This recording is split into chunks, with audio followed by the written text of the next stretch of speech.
흩어져서 각자의 자리에서 예배하는 모든 고등부 학생들과 선생님들을 축복하고 환영합니다. 자기 자리에서 예배하는 모든 분들께 하나님의 은혜와 축복이 함께 하시기를 소망합니다. 이번 주는 날씨가 많이 풀렸죠. 또 봄 날씨 같은 한 주였던 것 같습니다. 추워서 한동안 고생을 했었는데 따뜻한 일기를 또 누릴 수 있어서 참 다행이다라는 생각이 듭니다. 이렇게 좋은 날에 코로나로 인해서 외출도 하지 못하고 방학을 집에서 보내야만 하는 상황이 매우 안타깝겠지만 또 그 시간을 보내는 가운데서 하나님께 주시는 은혜가 여러분들과 함께 하기를 기도합니다. 이 시간 사도신경으로 우리 신앙을 함께 고백하며 하나님을 예배하겠습니다. 나는 전능하신 아버지 하나님 천지의 창조주를 믿습니다. 나는 그의 유일하신 아들 우리 주 예수 그리스도를 믿습니다.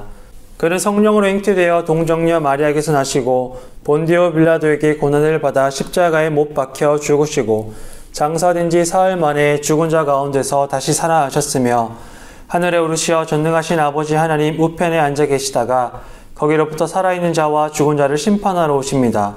나는 성령을 믿으며 거룩한 공교회와 성도의 교제와 죄를 용서받는 것과 몸의 부활과 영생을 믿습니다.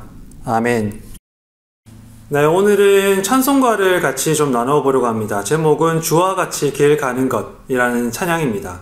해외를 나가거나 낯선 곳에 여행을 가면 누군가의 도움을 받아서 그 지역을 돌아다닐 때가 있습니다. 낯선 곳, 처음 걷는 길을 걸을 때는 그곳을 잘 아는 사람과 함께 도움을 받으면서 걸어가면 우리가 손쉽게 또 수월하게 갈 수가 있죠. 특히 요즘 불확실성의 시대라고 하지 않습니까? 그럴 때 우리 인생길을 잘 아시는 하나님과 동행할 때 또 주어지는 은혜가 여러분들과 함께 하기를 소망하는 마음으로 우리 함께 이 찬양을 나누었으면 좋겠습니다.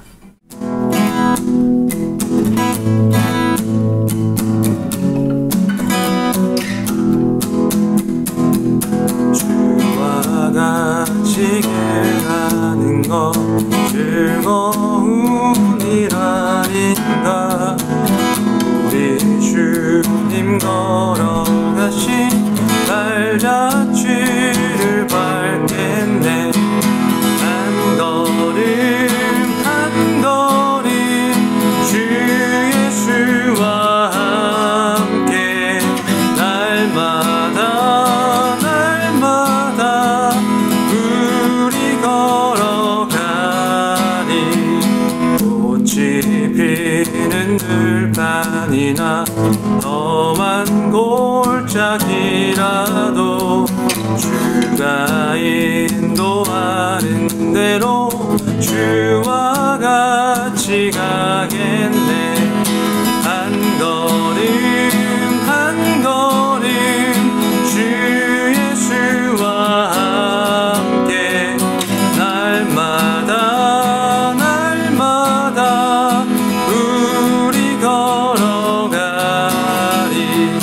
한 걸음 한 걸음 주 예수와 함께 날마다 날마다 우리 걸어가리.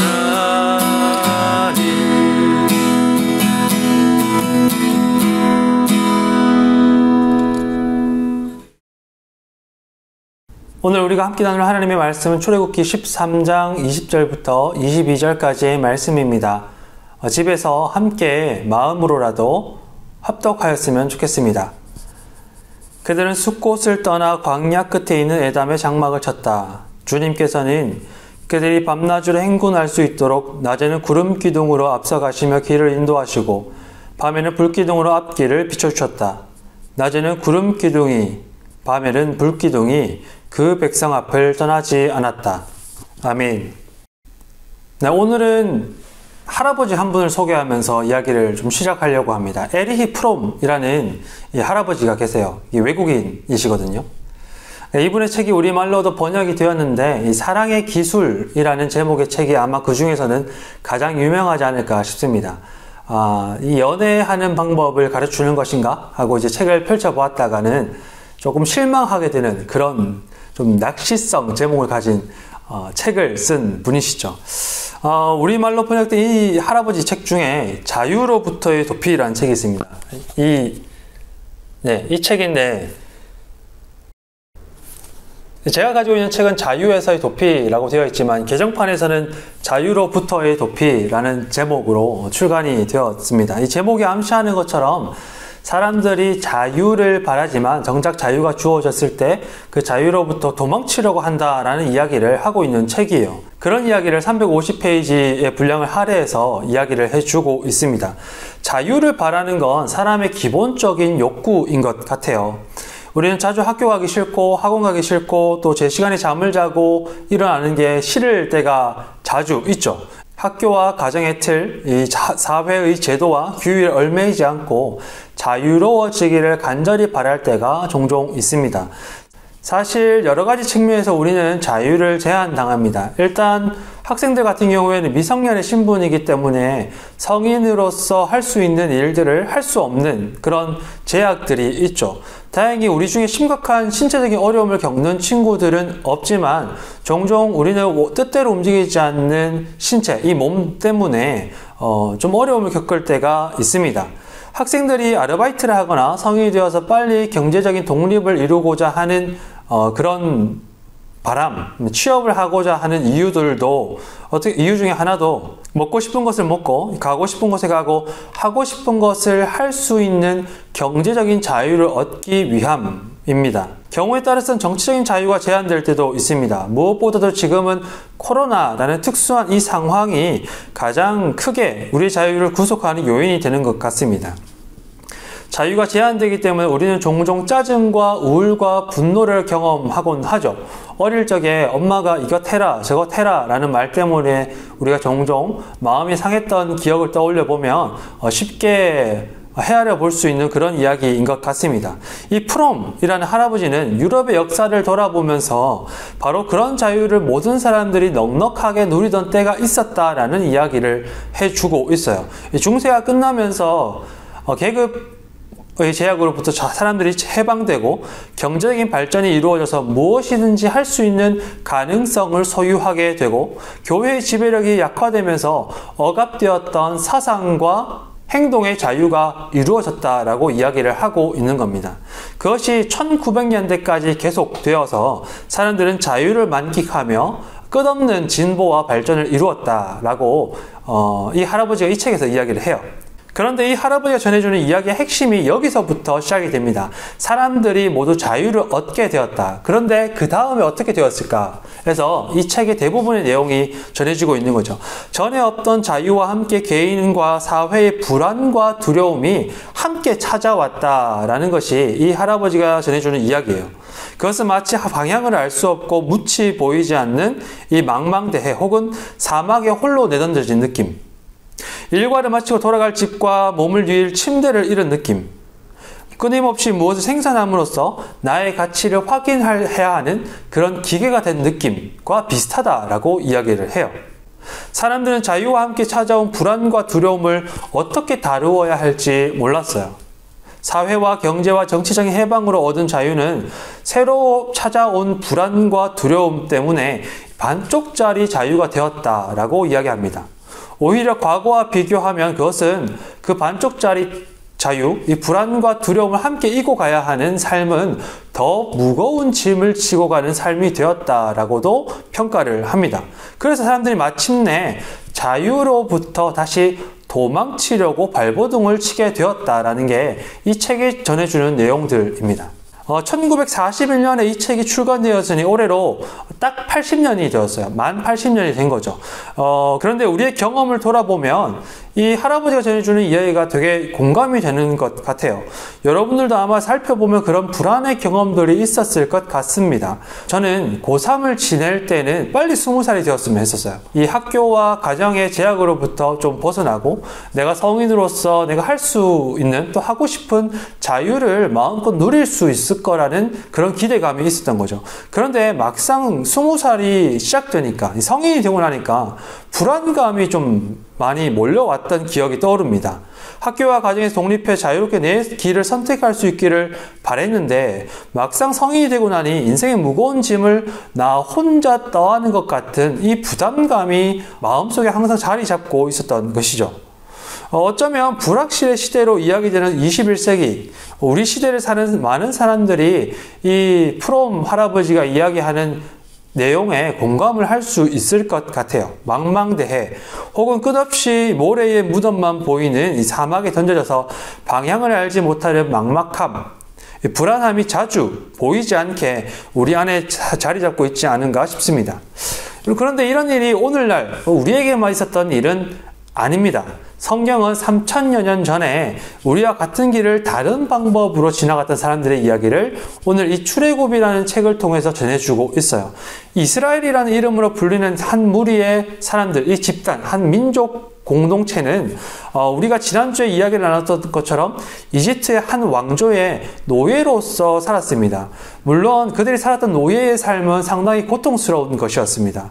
그러나 이집트에서 노예로 사는 삶이 속박과 억압으로 짓눌림을 당하는 삶이긴 했지만 이것은 동시에 큰 걱정은 없는 그런 삶이었어요. 어떤 걱정이었냐면 어떻게 살아야 할까? 무엇을 먹어야 할까? 오늘 나는 어디에서 잠을 자고 어디서 쉼을 얻고 또 내일은 어떻게 내가 살아가기 위해 먹을 것과 입을 것을 구해야 할까와 같은 이런 물음들, 이런 고민들, 이런 걱정들로부터는 거리가 있었다는 거죠. 사람들은 이런 걱정을 하지 않아도 충분히 살 수 있었습니다. 현대인들이 하는 대부분의 고민과 불안을 겪지 않았다는 거죠.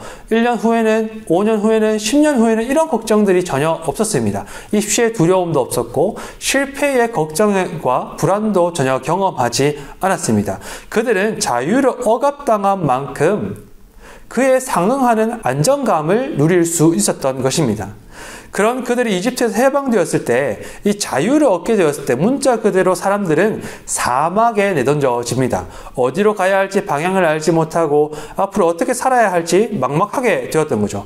불확실함이 사방을 둘러싸고 있었습니다. 오늘 내일 살아남는 일이 가장 시급한 문제가 되었어요. 먹을 것과 마실 물을 찾을 수가 없었고 한낮 사막의 더위는 살갗을 찌를 뿐만 아니라 이 밤에 영하로 떨어지는 사막의 냉기는 뼈를 시리게 하는 그런 고통이었습니다. 갑작스럽게 찾아온 자유는 이스라엘을 그런 막막함과 불안과 두려움에 덩그러니 내던져 놓은 것입니다. 그들은 자유롭게 되었지만 사실상 무엇으로부터도 자유롭지 않았다라는 것이죠. 그런데 성경은 이 우주를 유영하는 티끌처럼 내던져진 이스라엘이 사막을 지나가는 모습을 이렇게 전해주고 있습니다. 주님께서는 그들이 밤낮으로 행군할 수 있도록 낮에는 구름 기둥으로 앞서가시며 길을 인도하시고 밤에는 불 기둥으로 앞길을 비추어 주셨다. 낮에는 구름 기둥, 밤에는 불 기둥이 그 백성 앞을 떠나지 않았다. 이스라엘은 홀로 내던져지지 않았습니다. 그들은 방향을 알 수 없었지만 어디로 가야 할지 알고 있었어요. 불확실함이 사방에 가득했지만 그들의 걸음은 확실했습니다. 더위와 추위와 배고픔과 목마름이 그들이 살아남는 것을 위협했지만 그들의 삶은 보호받고 그 보호 안에서 넉넉하게 이겨냈습니다. 하나님께서 우리와 함께 하셨다. 이 이스라엘은 그들이 사막을 지나면서 경험하였던 것을 이와 같은 기록으로 고백으로 남겨놓습니다. 여러분, 우리가 살아가는 삶은 그야말로 불확실의 시대입니다. 코로나는 또 다른 의미로 우리가 살아가는 시대가 불확실함의 시대라는 것을 보여주고 있어요. 이 시대는 많은 사람이 위기를 겪는 중에 이익을 얻는 소수의 사람이 있다는 사실 속에서도 코로나의 불확실성이 발견됩니다. 대부분이 경제난을 겪지만 소수의 사람들은 이익을 얻고 많은 학생이 학업 성취도가 떨어지고 나아가 보건과 위생에서 어려움을 겪지만 정말 극소수의 학생들은 도리어 학업 성취도가 올라간다는 이 양극화는 우리가 살아가고 있는 시대의 위기가 얼마나 불확실한 것인가를 잘 보여주고 있습니다. 우리가 당연하다고 생각했던 많은 것들의 일수가 뒤집어졌고 불평등은 더 심해지죠. 이것은 대부분의 사람의 삶을 올가매는 올무가 되어가고 있습니다. 이런 시대에 우리는 내일, 1년 후, 10년 후는 더 예견하기 어려운 이 불확실함만이 가득한 삶을 살아가고 있습니다. 우리는 앞으로 무엇을 선택하고 어떻게 행동해야 하는지 결과를 담보할 수 없는 어려움이 가득한 시대를 살아가고 있죠. 그런데 여러분, 성경은 그 길을 지나가는 사람들이 혼자가 아니라는 것을 이야기해주고 있습니다. 우리와 함께 하시는 하나님은 길과 방향을 잘 알고 계시고 앞에서 인도하시며 우리의 곁에서 보호하시고 우리와 함께 걸어가고 계십니다. 그 동행 속에서 우리는 피로를 얻고 불안을 위로받으며 두려움을 딛고 다시 걸어갈 새 힘을 얻는다. 그렇게 걸어갔던 사람들이 있었다라고 성경은 이야기해주고 있어요. 망망대해 사방이 모래뿐인 사막과도 같은 불확실함의 시대에 하나님께서 인도하시는 길을 따라 걸어가는 것. 하나님께서는 그 길로 저와 여러분들을 초대하고 계십니다. 하나님의 말씀을 나누며 인생의 길을 걸어갈 때 그 초대에 귀를 기울이고 하나님께서 인도하시는 길을 따라 걸어갈 수 있는 은혜가 여러분들과 함께 하기를 소망합니다. 함께 기도하시겠습니다. 하나님, 우리는 많은 불안과 두려움 속에 살아갑니다. 때로 그것은 눈에 보이지 않게 우리 마음에 자리 잡아서 삶을 어지럽히곤 합니다. 우리는 혼자 이 세상에 던져진 것 같지만 하나님께서 함께 하시다는 것을 믿을 수 있도록 도와주십시오. 갈 길을 알지 못하는 것 같지만 하나님께서 먼저 걸어가시며 인도하심을 의지할 수 있게 도와주십시오. 스스로 내 삶을 개척해 나가야 하는 것 같지만 하나님께서 우리의 필요를 채우시며 위로하시고 새 힘을 주신다는 것을 경험할 수 있게 은혜를 베풀어 주십시오. 하나님과 동행하며 하나님을 경험하고 하나님을 아는 삶이 되게 은혜 베풀어 주십시오. 불안과 두려움 앞에서 이 탁 트인 자유 안에서 하나님과의 동행을 선택하여 주님을 누리는 복된 고등부가 될 수 있도록 은혜를 베풀어 주십시오. 이제는 우리 주님 예수 그리스도의 은혜와 하나님의 사랑과 성령님의 함께하심이 하나님과 동행하며 주님의 길을 걷기를 소망하는 모든 고등부 학생과 선생님의 삶 위에 지금부터 영원토록 함께하옵시기를 축원하옵나이다. 아멘.